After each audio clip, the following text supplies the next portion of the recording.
Good evening, everybody. My name is Nancy Niles, and I am a professor at Rollins College in the Department of Health Professions. And more importantly, I'm the program director of the Health Services Management and Leadership Program. Every year, we always select or they select us, a community organization that we feel we can help them with their mission.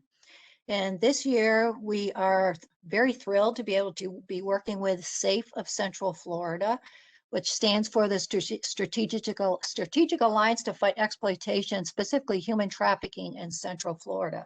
So this evening, there's going to be a presentation about human trafficking in Central Florida. Okay, I'd like to present Greg Snyder. He's the co-founder of SAFE of Central Florida.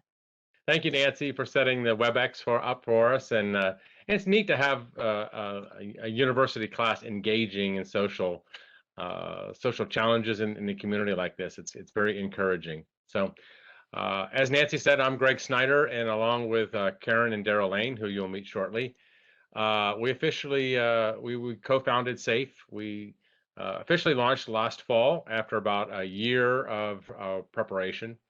And we patterned it after the original SAFE in Washington State. And we have a short 3-minute video which you'll learn about SAFE, but at the high level, SAFE is not a nonprofit, but we are an alliance of nonprofits, law enforcement, and champions that are bonding together to set a strategy for fighting human trafficking in Central Florida, and then selecting key strategic projects and then funding them. But we can get more into the details on SAFE, how we're structured and all of that in the question and answer session if need be, or if people are interested. But really what I want to do right now is primarily focus all of our efforts tonight on educating you on human trafficking, as well as encouraging you, like Nancy's doing with her class, to engage in social issues in our community, because you can make a difference. And with the latter mission in mind of encouraging you to get engaged, let me introduce you to Karen and Daryl Lane, who will share with you how the three of us, with little, almost no experience in dealing with something so complex and as dark as human trafficking, decided that we had to do something about it. So Karen and Daryl Lane. Well, hi, I'm Daryl Lane. I got to tell you, I was really unaware of what was going on here in Central Florida, even back 20 years ago, when I was first introduced to one of our other panelists, Diane Checchio, who through her career became a prosecutor of human trafficking cases here in Central Florida, She would tell me stories of the cases that she was working on. And I kind of thought, wow, that's kind of interesting and a little bit horrifying, but there was nothing I could do about that. 20 years later, here we are, spearheading the Strategic Alliance to Fight Exploitation. So, thank you. So we actually all inadvertently ended up at the same seminar about over a year ago where we actually were acquainted with this. And I think the strongest thing that we all felt a need to get involved, as well as the SAFE in Washington provided an avenue to do that more efficiently than possibly starting another 501c3 or a nonprofit organization. And that really, all of us come from corporate America, and we could see the business realities of that. But you'll hear more later. I just wanted you to realize that we're really hoping that you can listen and learn tonight. It's been said that nobody can do everything, but everybody can do something. And we're really hoping that you understand the need in this area, in our communities, and that somehow you'll start to discover where you can find your something to help in this fight. Thank you, Karen. Daryl. Let me run a short video. This was produced pieces of it were produced by SAFE in Washington, which is kind of the founding organization that basically created the whole concept of SAFE, and what amazing path we followed as they have made a difference in fighting human trafficking in Seattle and the state of Washington. So we'll ask our friend and tech support guy, James, to run a video on SAFE, if you will.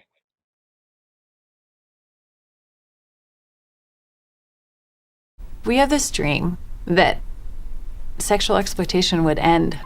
About 10 years ago, I had an opportunity to meet somebody that was working on human trafficking in India and foreign countries, Thailand, building safe houses for girls. Halfway through her presentation talking about the safe houses, she stopped and said, "I can see by the look in your guys' eye that you think this is only happening in Thailand and India." But it turns out it's happening here as well. It's happening in our hotels, in our cities, and it's happening in massage parlor brothels, and it's happening in back rooms of bars. It's sort of easy to ignore if it feels like it's over there, but now it's right here. And these girls are my sisters and granddaughters and daughters, and we can't ignore it anymore.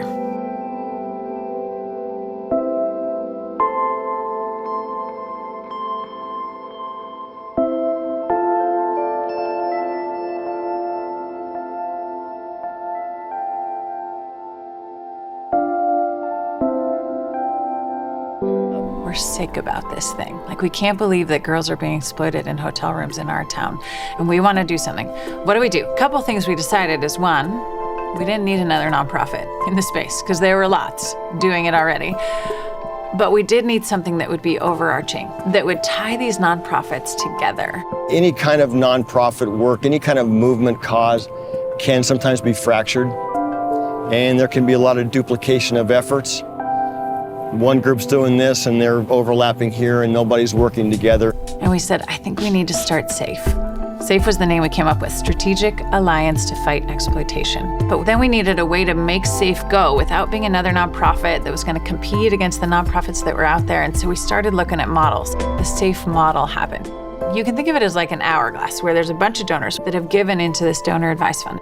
And then we've given it out to fight sexual exploitation from that donor advice fund. That allows us to send almost all the money that comes in out to the movement, out to the most critical needs so that girls and women don't have to be sexually exploited anymore. What I believe we have here is a movement funding machine. And what we've seen is that demand is going down. We don't want to compete for the money. We want to bring it in and then let it go. We're raising money to fund the cause, and we want to fund the most important things that are going to have the biggest impact right now. And I believe that SAFE is a spark. And if we can get sparks across this country, it will become a flame, and it could change everything. If we can fund them and resource them to do more of their work, less women will be sold for sex every day, and that matters.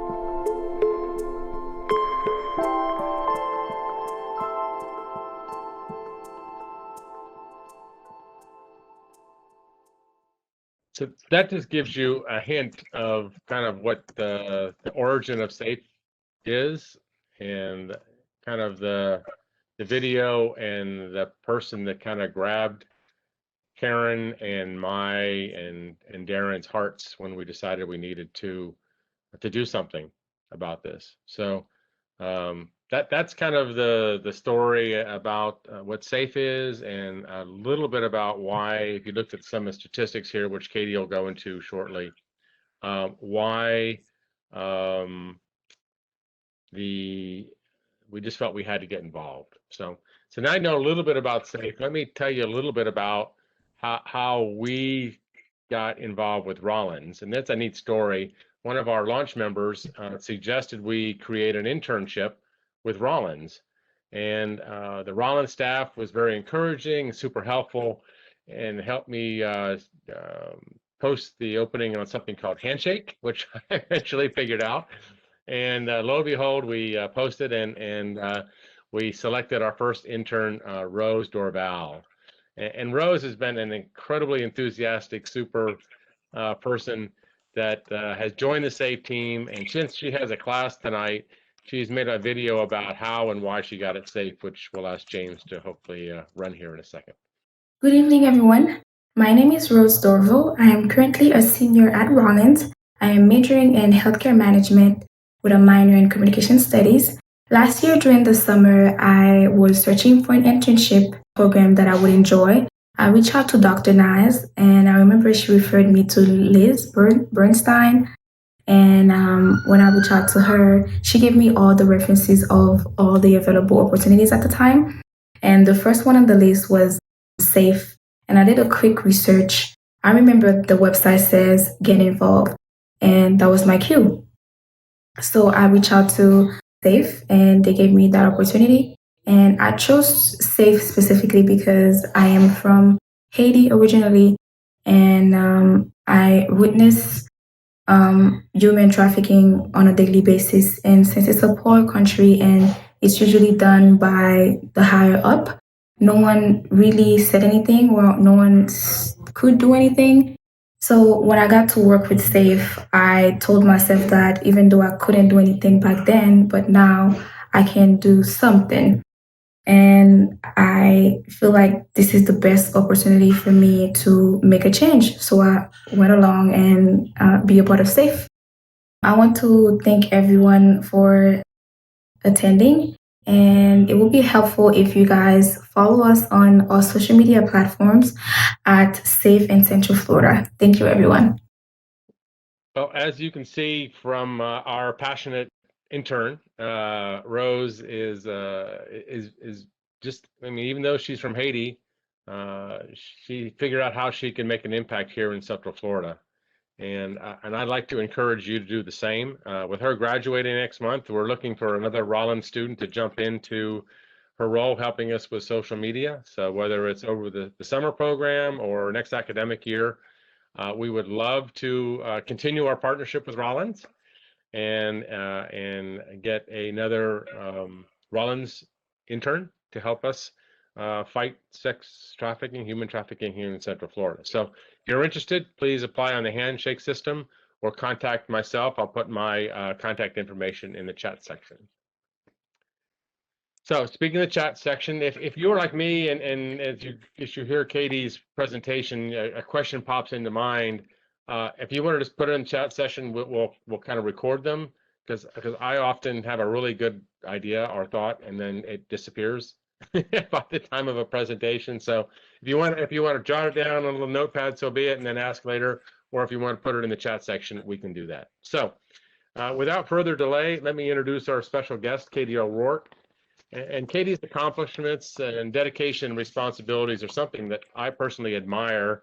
So excuse me if I read her bio because I don't want to miss anything.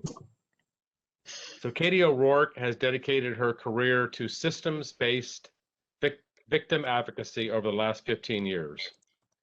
In addition to holding a bachelor's degree in psychology and a master's degree in criminal justice, her professional portfolio includes work in crimes against children, sexual violence, and for the last year, a laser focus on advocating for victims of human trafficking.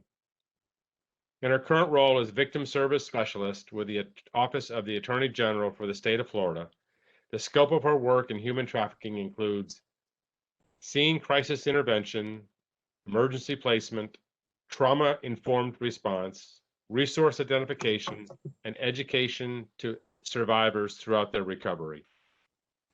She continues to find new evidence-based strategies to support victims and works intimately with them while they navigate these incredibly difficult situations in their lives. Katie also has a passion for training, thus why she's helping us tonight. She has been providing training for the last 10 years to assist other advocates like SAFE and Rollins University and law enforcement officials with their work in victims of crime. And equally important, she's a vital part of the SAFE Alliance as being a member of the Advisory Council. So I'd like to introduce and thank Katie O'Rourke for presenting tonight for all of us. Thank you, Greg, for that, and good evening, everybody. I am going to do share with you a brief PowerPoint presentation. It's just a little easier for me to organize my thoughts. But like Greg said, if you have any questions along the way, please feel free to put them in the chat section so that we can make sure that we get to them. I will also at the end put my email in the chat section if anybody has anything that they want to talk about offline outside of this presentation as well. So like Greg said, I am a victim advocate for the Office of Statewide Prosecution, which is housed within the Attorney General's office. I have been a victim advocate there for 5 years. And prior to that, I worked in the Colorado 8th Judicial District Attorney's Office. So in both of those places, I had really a strong focus on human trafficking. So for about 8 years now, I have worked hands-on with victims of this terrible crime. And in both positions, my role was to respond either on scene, right when a victim is being recovered, or after a victim has been stabilized and is in a safe place to respond and start to work with that victim to advocate for them from the beginning of the case all the way through to prosecution and even after prosecution, to make sure that their services are being met. And that could be anything, whether it is financial assistance, housing, getting into a safe house or a human trafficking specific program, and whether that's coordinating from there, counseling, or any kind of concerns or issues that the victims may experience throughout their time. I'll work with them and kind of walk alongside with them as they're going through this process. A large part of my role is preparing them for and getting them through the criminal justice system, explaining the different steps and how the case is progressing through the system, and preparing them if they should have to testify in a deposition, in a trial, if they want to give a statement, a victim impact statement at the sentencing phase, or even if they wanted to speak at a bond hearing. My role is really to get them prepared for that and address any other needs that may come up at that time or throughout the whole process. So with that being said, I do have quite a bit of practice working with human trafficking victims. And so I kind of want to walk through some of the observations that not only I have, but that my colleagues have experienced, and that, throughout my time working as a victim advocate, that I have kind of been able to put together. So first, a couple of quick definitions about human trafficking and what it really is versus what a lot of people think it is. So a good definition is that it's the acquisition of people by improper means such as force, fraud, or coercion with the aim of exploiting them. And the force, fraud, and coercion is something that law enforcement looks for if our victim is an adult, and prosecutors would have to prove in court if our victim is an adult. If our victim is under the age of 18, then they don't have to prove those elements of force, fraud, or coercion.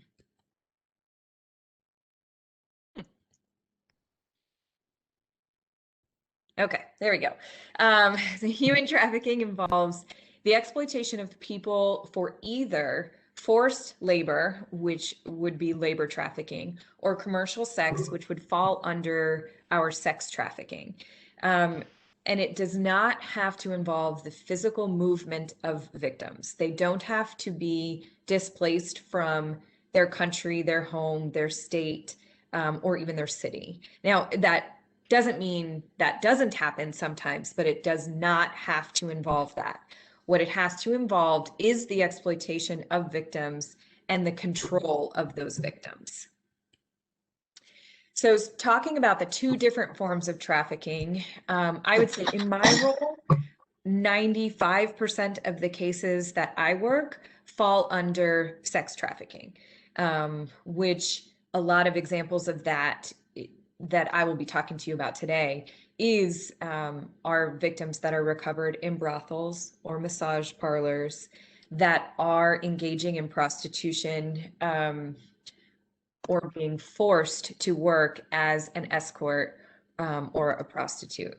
A lot of times we will also see internet-based trafficking of individuals that are being forced to engage in pornography, where that is being recorded and then sold. And that would include, phone sex or webcams, anything where a trafficker is gaining something of value by forcing someone else to engage in a sex act.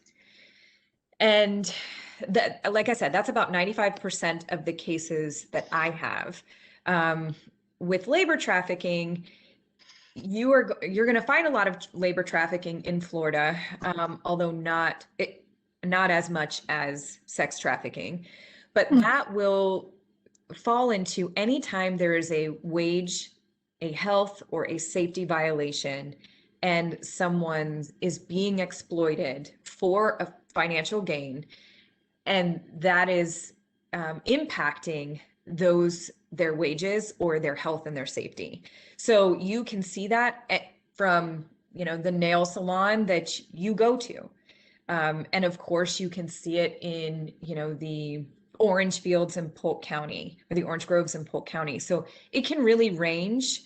It can be exactly what you think of it as, but it could also be a nanny in a household that is a very prominent household, but that nanny may not have proper wages, may not be able to leave the home when she wants to, may have these rules and these restrictions that she is forced to engage in, and she doesn't have control over that.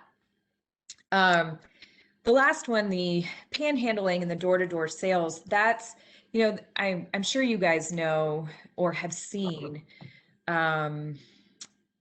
groups of young kids that will come to the door selling things for a church group or a sports team or a school.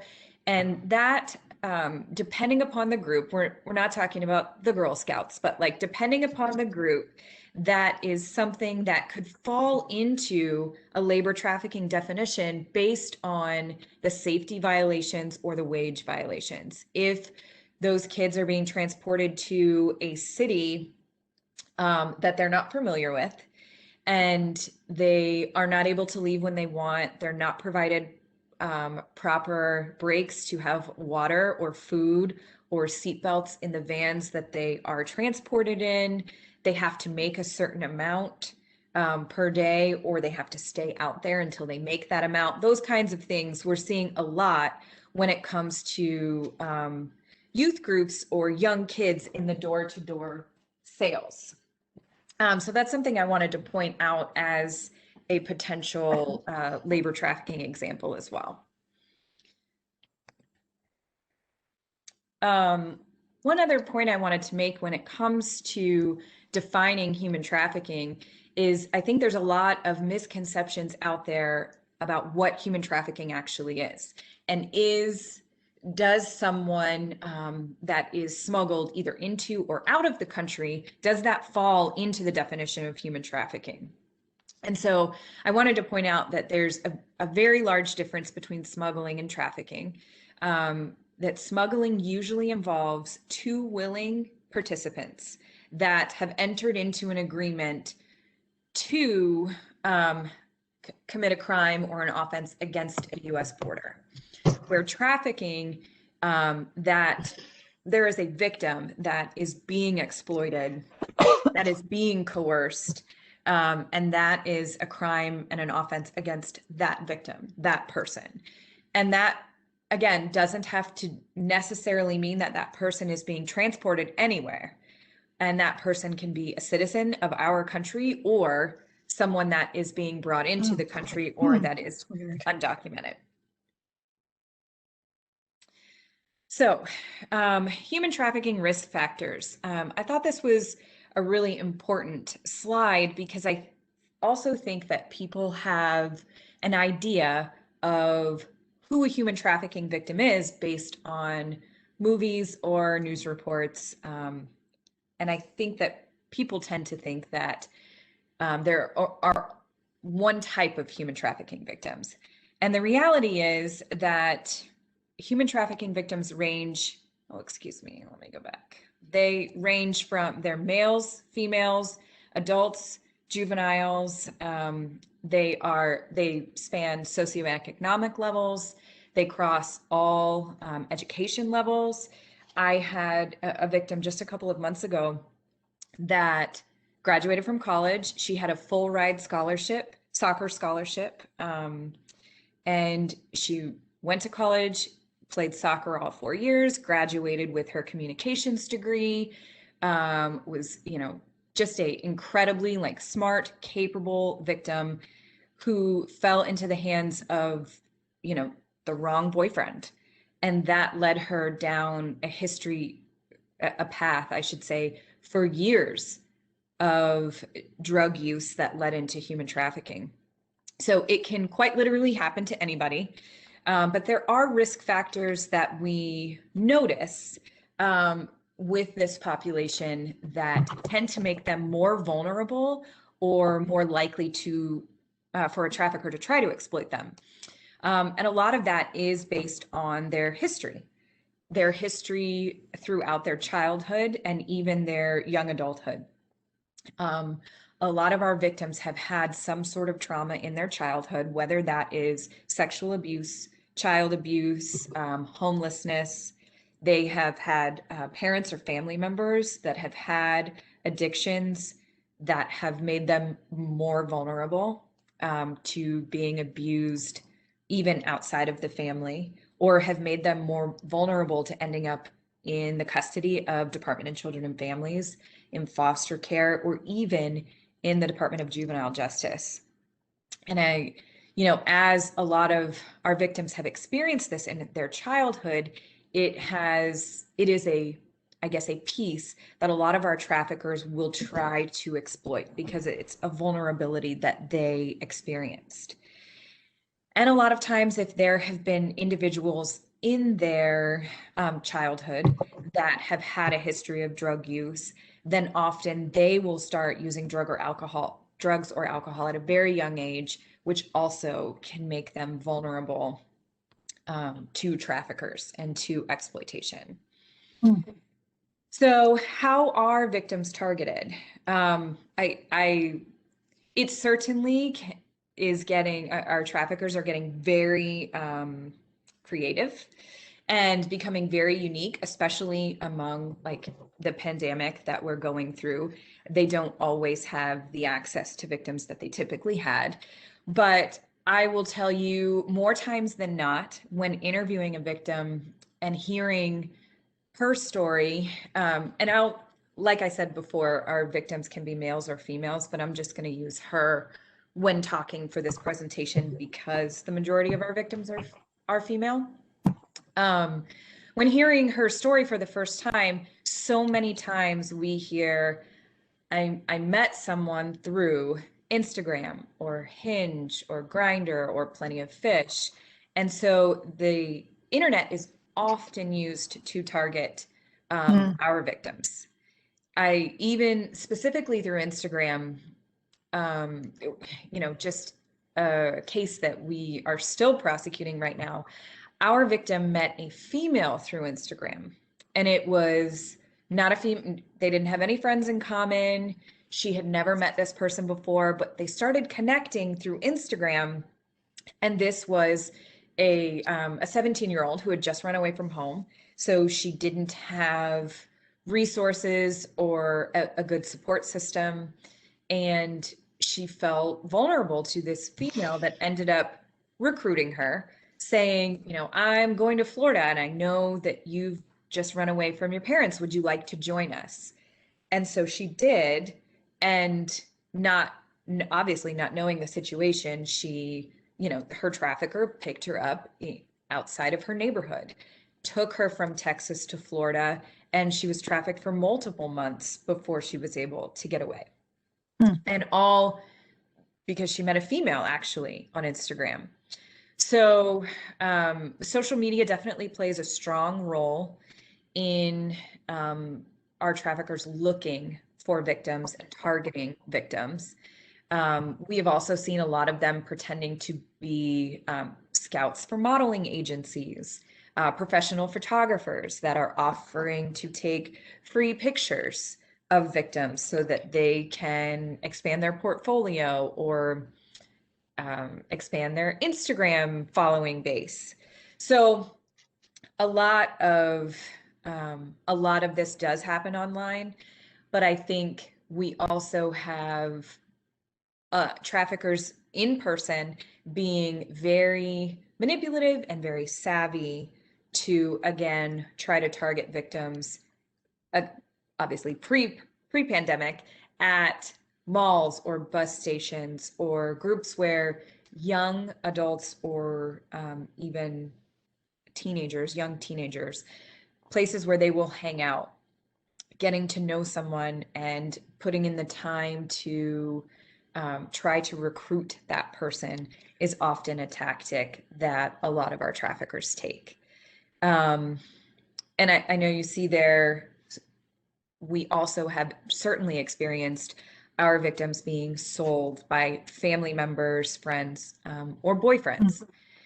And a lot of that, I think, especially when it comes to family members or relatives, a lot of what I've seen anyway, is usually a situation where a family member, is out of money, needs to pay rent or needs to pay a bill, and they offer sex with their family member, with the victim, for money to pay those bills and to pay for rent and things like that. With your boyfriends, I think you can certainly see that scenario where a victim is and her boyfriend are homeless and are just trying to pay for a hotel for the night, and the boyfriend floats the idea, and then all of a sudden this is what the victim has to do. But I think also, why I put boyfriends there is also because that is oftentimes the role a trafficker will attempt to take to,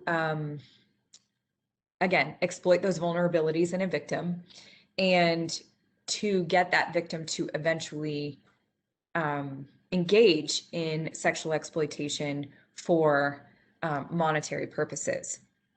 And usually they will, at first, pretend to be a loving, devoted boyfriend, and they, at that point, kind of engage in what we call like grooming behavior to try and get that victim to a place where they can control them and they can force them to engage in sex for money or drugs or something of value for them. So usually if our traffickers take that route, a lot of times, they will start with something small, like removing family or support systems for that victim, so that that victim, when this is finally introduced to them, they don't really have anywhere else to turn. They are isolated, so to speak, from anybody else that could help them get out of this situation. And sometimes that involves moving, but often it involves the control that these traffickers take over their victims. And that could be through threats to harm their family, or children, if they have children, threats to, if they've already engaged in sexual activity, threats to tell everyone that they know that they have done this. And oftentimes with our grooming stage, for lack of a better term, you will see the drugs, if they were not already a part of this scenario, be introduced. And a lot of times that is for continued control over that victim. And the traffickers can they get those victims addicted to drugs to where now they're in control of if they are dope sick or not, if they have the drugs they're asking for, or are they withholding the drugs until a victim makes a certain quota, until they engage in sexual activity. And then often also with drug use, we will certainly see the traffickers use drugs, whether the victims are know of it or not. They will use drugs to make them more compliant, so that they are able is probably the wrong term, but so they are forced to do these sex acts. So that is definitely this grooming season, something we see really, really often with victims, because it is another way that our traffickers can manipulate these victims. and can get them to not only a point where they think they have made this decision on their own, but they have no other options. This is all that they are able to do. And that kind of, it goes right into a lot of the problems, or I guess challenges, that we see when we have recovered a victim, is because they have been groomed, because they have probably been with their trafficker or multiple traffickers for a bit, they are led down this path where they believe that they made this choice on their own. They believe that they made the choice to use drugs or anything like that on their own, and they don't identify. They don't self-identify as victims of human trafficking. In fact, a lot of them, when we meet with them and suggest it, they get very upset. And I think there's a lot of reasons why that could be true, why a victim could struggle to identify as a victim or want to be seen as a victim. But also it's the manipulation that has gone on from their traffickers. They have instilled in them this belief that law enforcement won't believe you. You can call and you can tell them, but they're just going to think you're a junkie or a prostitute or lying because you're mad at your boyfriend. And so they instill this fear and distrust of law enforcement.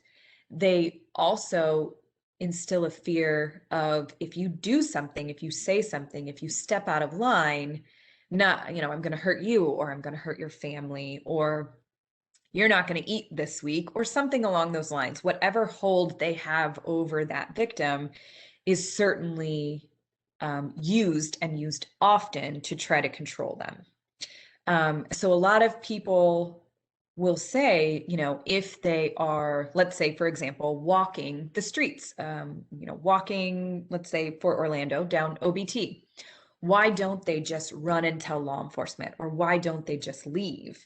And a lot of that is based on what they have already been through. Perhaps they did that, and it's certainly possible that a patrol officer that wasn't trained in human trafficking didn't pick up on the signs, or didn't believe them, or they told a friend that didn't believe them. Well, and so then they're thinking, well, if my friend didn't believe me, how am I going to get law enforcement to believe me? And if they don't, I'm going to be back on the streets with nowhere to go, nowhere to sleep, you know, and no money to do anything, to try to get away. And I think a lot that plays a significant role in victims not just leaving. There's a lot of fear there, and there's, you know, even if they think they could leave at any time. We had a victim that testified in court that she had full control and she could leave at any time. And 2 minutes later testified to the trafficker sleeping across the threshold of the door of the hotel room that she was in, so that if she tried to leave, he would wake up. He would have to wake up. There was no way to get out without waking him up. And that's not someone, clearly, that can leave at any time. And that it's that manipulation and grooming that prevents the victims from leaving, prevents them from feeling like they, prevents them from actually having control over what they can or can't do. And traffickers will certainly also instill shame and fear and self-blame in the victims, so that if they do talk to law enforcement, they will blame themselves. And I can attest to that they often do. You know, I put this slide on here, but I want to preface it with, you know, there's no one specific thing that a human trafficking victim will always go through or will always experience. But like I've said a couple times, based on their trafficker's method of manipulation and control, it will depend on how they respond and what they experience through their trafficking situation and also after they're recovered. For example, there are victims that even after recovered, even after they've been through the most horrific and unspeakable things, they don't totally grasp the situation that they were in. They don't grasp that that person was their trafficker, not their boyfriend. And so often they will have a longing to be back with their trafficker. They will also have this intense feeling and urge to run or escape anybody that's trying to help them.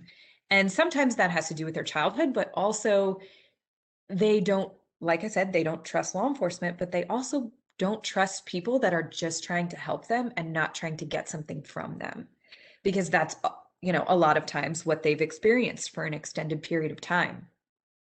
And because of that, they tend to hone or perfect these skills of manipulation. Human trafficking victims are survivors and have had to be for a very long time. So in doing so, they have to learn how to, how to manipulate a situation to stay alive, to not get hurt, to not get brutally raped, or to be able to eat, or anything like that. But that, coupled with their longing to and desire to run or escape help, makes it difficult for the victims to trust individuals that are trying to help them, and it makes it difficult for our cases or for us to actually help them too. So it truly takes a while when you're working with this population to build a trusting relationship with them, because if you think of the last relationship that they got into where they began to trust someone, it was a very traumatic and very difficult relationship, to understate it. So given that, there is also this trauma bond that a victim tends to form with their trafficker or their pimp, which is a trauma bond by definition is a psychological response to abuse. And it typically happens, it happens when a person is being abused and they form an unhealthy bond to the person that is abusing them. And there could be many, many different reasons for that, based on what they have been put through while they have been trafficked. But because of that bond, it also makes it difficult for them to leave. It also makes it difficult for a service provider or victim advocate like myself to come between them and their trafficker, because they have this bond with them. And if you can think about, the most traumatic situation that someone can be in, if the person at least saving them from that most traumatic situation is their trafficker, then that only reinforces that trauma bond and only makes it harder for them to break away from it. And you'll hear a video in a little bit where someone describes exactly that scenario where they are in a boyfriend-girlfriend relationship. They're living together. They've moved together. And she says things like, if she can love him enough, maybe he will treat her better. And, this crime, that human trafficking, is probably the worst. Not probably, it is the worst mix of dating and domestic violence and sexual assault. And it happens over and over again. The sexual assaults happen over and over again, sometimes 5, 6, and 7 times a day. And the emotional, mental, and physical abuse that these victims endure at the hands of their traffickers and at the hands of their dates it happens over and over and over again. So it's the worst mix of these two terrible crimes, and victims endure it daily and multiple times a day. So their ability to cope will often not only involve this trauma bond that I've been talking about, but at times can involve pretending or I guess putting on a front that they have control of the situation. And again, their ability to cope can also often involve drugs because it can help numb some of the pain that they're feeling. So the last slide before, I think James is going to play it for us, but before it plays, this is just her example of what she went through. And it is a pretty good example of a trafficker that will begin as a boyfriend and have expectations for that victim.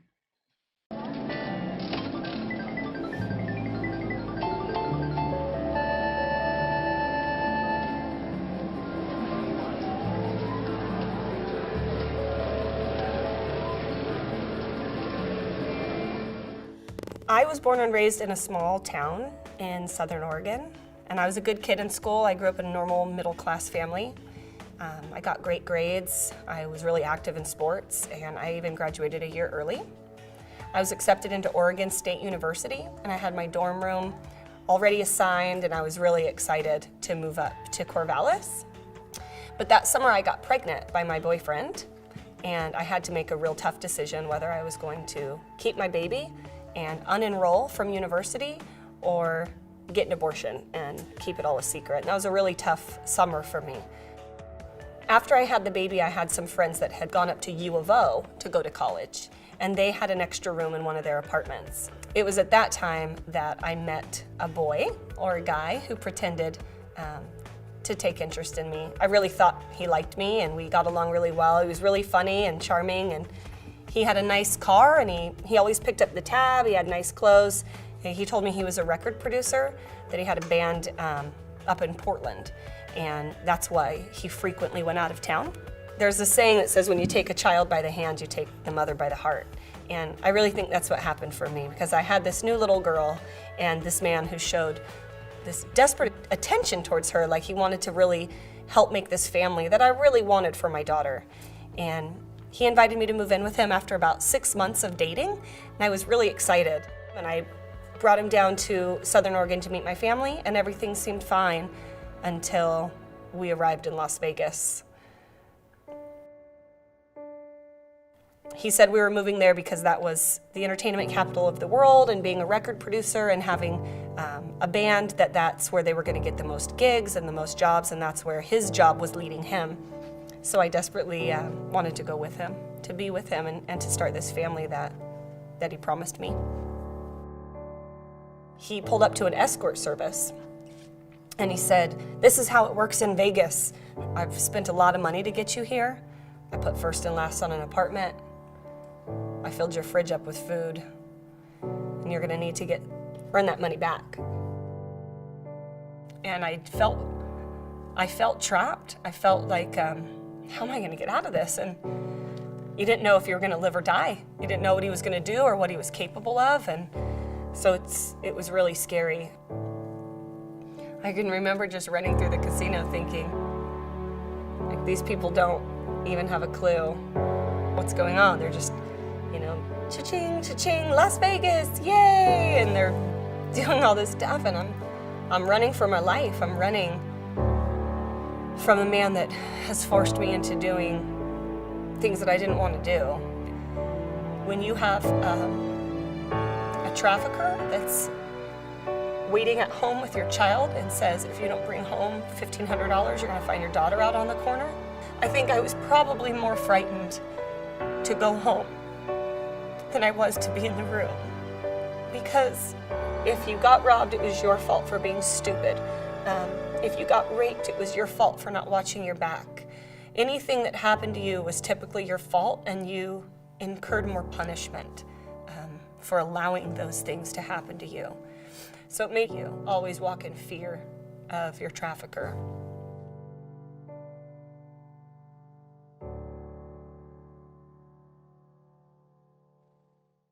Okay, I think I've talked your ear off now. So thank you guys so much. And I will put my email in the chat as well. As you can tell, Katie has devoted a ton of energy and professional time and passion, and only with that kind of commitment can you stay in this fight. And it's something I personally admire. So thanks again, Katie, for educating us. And I'm sure we'll have some questions here. And since Karen, Daryl, and I are not experts on this, we've asked another expert that works with Katie, has worked with Katie for years, by the name of Diane Checchio, to help us with our Q&A session here. And like Katie, she's dedicated most of her professional career to fighting trafficking. And like Katie, she's got a great background that I will read so I don't miss stuff. So Diane Checchio graduated summa cum laude, that's the top one, of a Bachelor of Arts degree from UCF, and has a law degree from Stetson. She spent 2 years with the Orange County State Attorney's Office as Assistant State Attorney, successfully prosecuting misdemeanors, juvenile, sex crimes, and felony cases. Then in 2001, she co-founded the law offices of Checchio and Stone, PA, where she practiced criminal, civil, and family law for 10 years. Then she joined the Florida Attorney General's Office for Statewide Prosecution in 2011. Where for 6 years, she prosecuted cyber crimes, sex crimes, drug trafficking, and other white-collar crimes. However, her main focus was prosecuting human trafficking cases. In 2015, Ms. Checchio received the Human Trafficking Prosecutor of the Year Award from the Florida Statewide Council on Human Trafficking. And like Katie, she is a critical part of SAFE. She's serving on our executive committee. So if we have questions here, she can either answer them or hand them off to Katie, because those two know more about fighting sex trafficking in Central Florida than pretty much any two women I know. Katie, there was a question in the question and answer section, and this was referring to one of your earlier slides. They asked, how do they prove forced coercion, and things of that nature if the victim is an adult? I think that's a great question for Diane, because she used to prove that in court. Good evening, everyone. I'm Diane Checchio, and I could not have done my job as a statewide prosecutor without Katie and her just unending devotion to assisting these human trafficking victims. So how did I prove forced fraud or coercion in court? It wasn't easy. I can certainly tell you that. If you go on Amazon right now, you can find hundreds of how-to books on pimping. They're available publicly, and it teaches you really how to, as Katie talked about, groom a victim and begin coercing a victim and taking advantage of her and exploiting her. I had a victim in court once who was testifying, and the defense attorney tried to make it sound like her trafficker was incredibly romantic. He was her boyfriend, and he managed her money for her, and he rented her rooms for her so that she could work. She didn't mention that he spent all of her money that she earned gambling, but when I asked her on the stand what happened the one time you tried to leave, she said, he broke my nose. That's a good way to prove that she really is not able to leave. And that's a very tough question that I have to address every time I'm prosecuting human trafficking cases. They're grown-ups, they're adults, why don't they just leave? And so I think Katie did a fantastic job discussing the trauma bond. There are different types of pimps. Obviously, there's what we would refer to as a guerrilla pimp, and those are in your face and will beat you and maybe tie you up, but more often than not, what Katie described, we call a Romeo pimp. They groom and they coerce, and they're very smooth and they're very good at what it is that they do. And so in court, I'm always trying to explain to a jury, it's mental chains. It's not metal chains that are holding these victims to their traffickers. It's mental chains. How does somebody finally leave? How do you get them to finally leave? Yeah, so imagine, if you will, for a moment, coming to the realization that the person that you loved and trusted the most has actually been exploiting you and taking advantage of you in one of the worst ways you could possibly imagine. by having you have sex with strangers 10, 12 times a day and taking all the money for doing that, but convincing you that they love you to do it. It's a super harsh realization. It's a really hard realization for victims to come to. And that's why Katie talked about, you know, victims have a hard time self-identifying because that's a very traumatic thing for them to go through. And so what percentage? Unfortunately, a large percentage of women go back to their traffickers.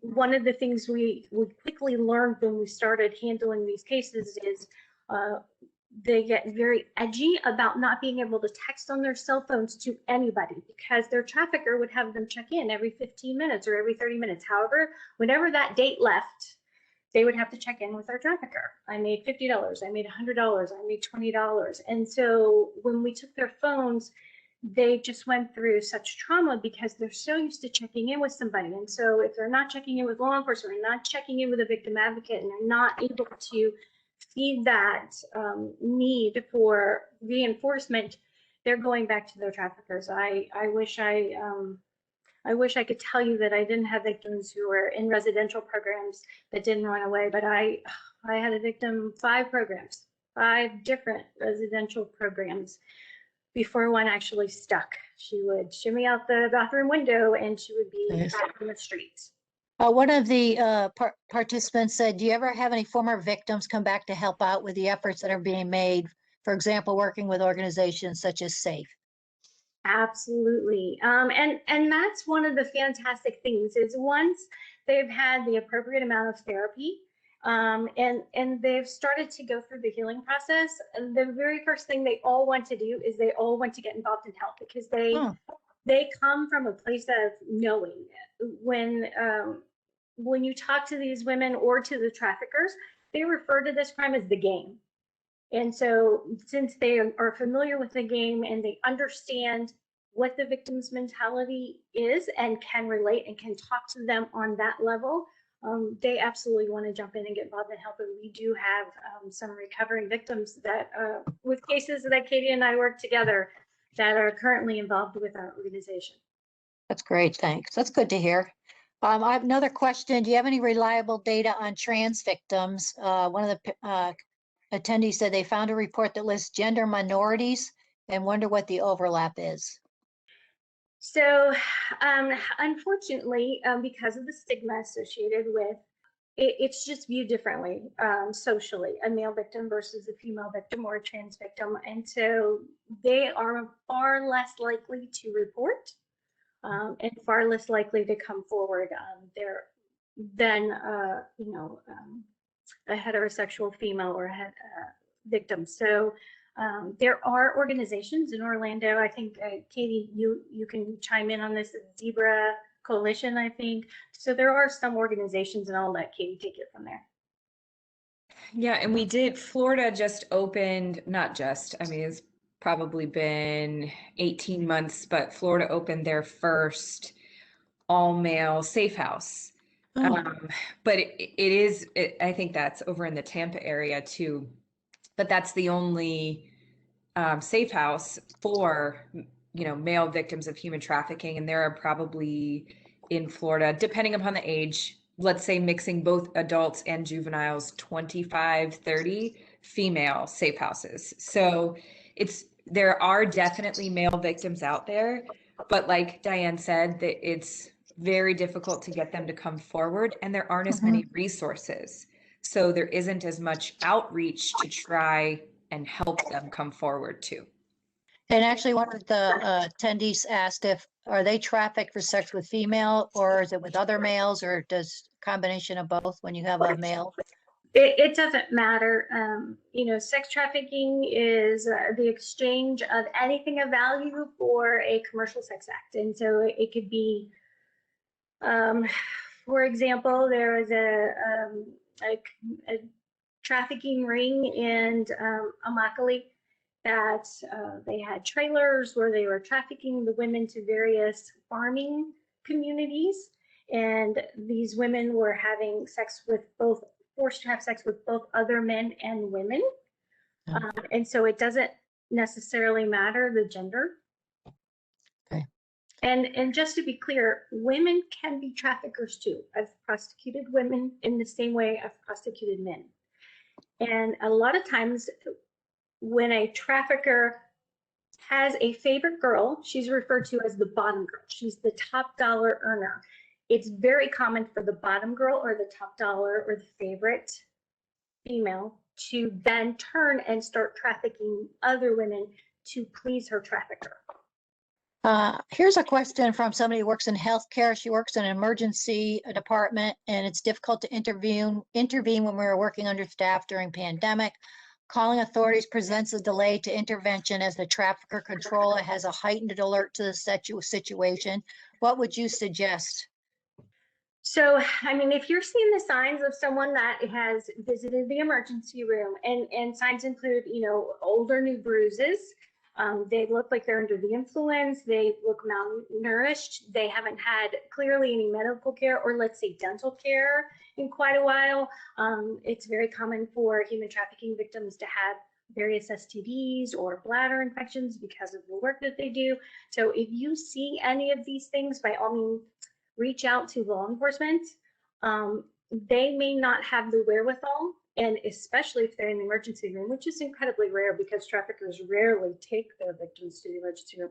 But if they're in there, they may be in dire need, and I would encourage you to call 911 and report that you believe there may be a human trafficking victim here. I would much rather see someone come in, a law enforcement come in and talk to that person and have that person say, no, I'm fine, than to allow a victim to walk out the door and be victimized just even one more time. Someone also asked if Florida has any laws that actually protect victims of sex trafficking from being prosecuted. Is there any type of loopholes or something? So victims of crimes have statutory rights in the state of Florida. For example, a victim of a crime has a right to be present at every major proceeding during the course of a prosecution. So they have the right to be present at an arraignment, at a trial, at a sentencing. They have the right to give a victim impact statement at a sentencing. So there are victim rights that are specifically delineated in the Florida statutes. And actually, are the penalties more severe for family who actually traffic victims versus others? So I guess what you're asking me is if it's a parent trafficking versus stranger trafficking, the penalties are the same. If it's a child under the age of 18, and again, like we said, I don't have to prove force, fraud, or coercion. I just have to prove the commercial act of sex act took place. That's a punishable by life offense. You're looking at 30 years. If it's an adult, again, it's a first-degree felony. It's punishable up to 30 years in prison and a $10,000 fine in the state of Florida. That's at the state level. Federally, the statutes, again, are fairly severe, and federally, there are minimum mandatories. Wow, that's good. The other question is, why is Florida such a hotbed for trafficking, particularly this area? That's an excellent question. And there are a lot of theories, and I'm not sure one is more correct than the other, except to say, in my experience, what I've noticed is we have the perfect transport system for human trafficking. And that is to say, I-4 connects 75 and 95, and it connects Alligator Alley connects those two. And so you can quickly reach Tampa or Orlando or Miami, and the victims are oftentimes shuffled around. They don't have to be. They don't have to be moved at all. But they're oftentimes visiting city to city, and Florida just happens to have a highway system that's conducive to that. And is it also, are some of these end up being victims, they're runaways, is that correct? Or is that an oversimplification statement? Some victims are runaways. In fact, what we learned the hard way is when a juvenile is recovered, who is anyone under the age of 18 that has been trafficked, we must by law contact Department of Children and Families. Department of Children and Families for a while had special homes where they would house human trafficking victims together and get them the services that they need. And what we found is that became then a fishing ground for traffickers. Traffickers would then purposely get their juvenile victims arrested so that they could then go into those homes and start recruiting and have all the girls run. So, and not uncommon to be runaways, but not necessarily the case. We've had juveniles who would go to school during the day. Their trafficker would pick them up after school, would take them out and traffic them until it was time for them to go home for dinner. Okay, I think there's a question I may have missed. The reason I asked about the runaways, I thought they were thinking, oh, Florida's nice weather, Disney World, that's why they end up coming here. So I didn't know if that's why you have people coming to this area. Certainly demand is part of it, and lots of families on vacation at Disney World. I think I got everybody's questions, but Yeah, I think I have one. I mean, can sex trafficking occur on a college campus? And that's an excellent question. And Katie and I actually worked a case. We were fortunate enough to be present at the recovery once SWAT went in and cleared the house. I walked into the home and the officer went like this and pointed to the wall, and there were roaches crawling up the wall. And one of the victims in that home was a UCF student. So don't think that this crime happens to women who are unintelligent or weak or naive. This happens to smart, educated women. These human trafficking survivors, to be quite honest, are some of the strongest women I've ever met. And if you think about it, that makes sense, because the abuse that they endure. I had that particular human trafficking victim told me before a deposition that she knew that if she just laid still long enough and took the beating that she was getting from her trafficker, he would give her fix. And he had got her addicted to drugs. And she said, it feels like you're going to die without it, and you'll do anything to get that fix. That's interesting. I want to say that particular student now is recovered, and she is working as an advocate in the industry. So I'm very proud of her because she's come a long way. But yeah, these are very courageous women. Is there any type of one of the students asked, college students asked about, is there any signs of trafficking on a college campus? Yeah, absolutely. So things that we train patrol officers or law enforcement officers to look for, that are just on patrol and handling traffic tickets. Do they have their identification? When you speak to them, do they answer, or does the person with them answer? Is the person that's with them significantly older? Do they refer to that person as their boyfriend or daddy? Do they have various stages of bruising on their body? Do they look like they may be under the influence, or haven't had any medical care in a while, and they look like they just need assistance? If you see something and you suspect something is going on, say something to somebody. And actually, do professors have the right to report if they are aware of a victim? And how would you do that? So yes, absolutely. I think in the video, the trafficking hotline number was, Okay. But if you'll put that trafficking hotline number in the chat again, that would be fantastic. You can call and make a report to the human trafficking hotline. You can also call the non-emergency number of, I think Rollins is in Orange County, correct? The Orange County Sheriff's Office. Right. And report anonymously that if you want to, that you suspect that there's a human, someone's being trafficked. Yeah, that's great. Thank you.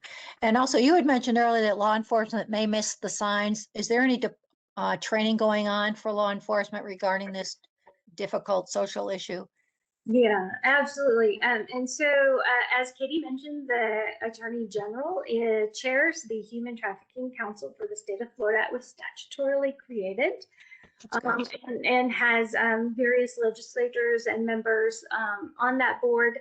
They actually hired experts to come in and train the trainer. And so from the top down, there are Florida Department of Law Enforcement officers who are now trained to go into various local law enforcement communities and train those individuals as well. In fact, I was privileged to participate or be a part of last year the revamping of the Florida Department of Law Enforcement's mandatory human trafficking training for certification in the state of Florida.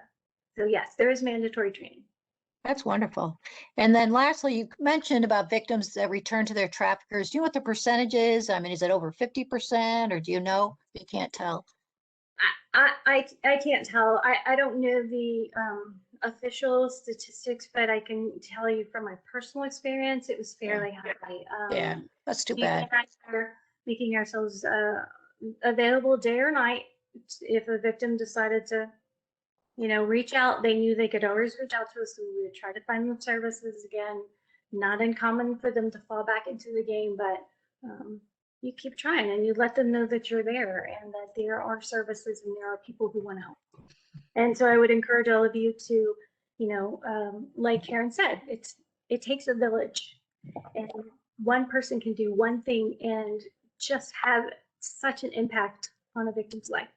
I agree. I think webinars like this, I mean, you never know. There's 20 odd 30 people here. They may know somebody, and because of this webinar, they may be able to help somebody. So I think I got everybody's questions. And so I so appreciate the questions were fantastic. Thank you so much. I think that's great. Any last closing thoughts? Yeah, Nancy, just one thanks again to Katie and Diane for Yes, kind of wonderful. donating an evening to educate us. And I think, our goal here is to educate everyone and ask you to be an advocate for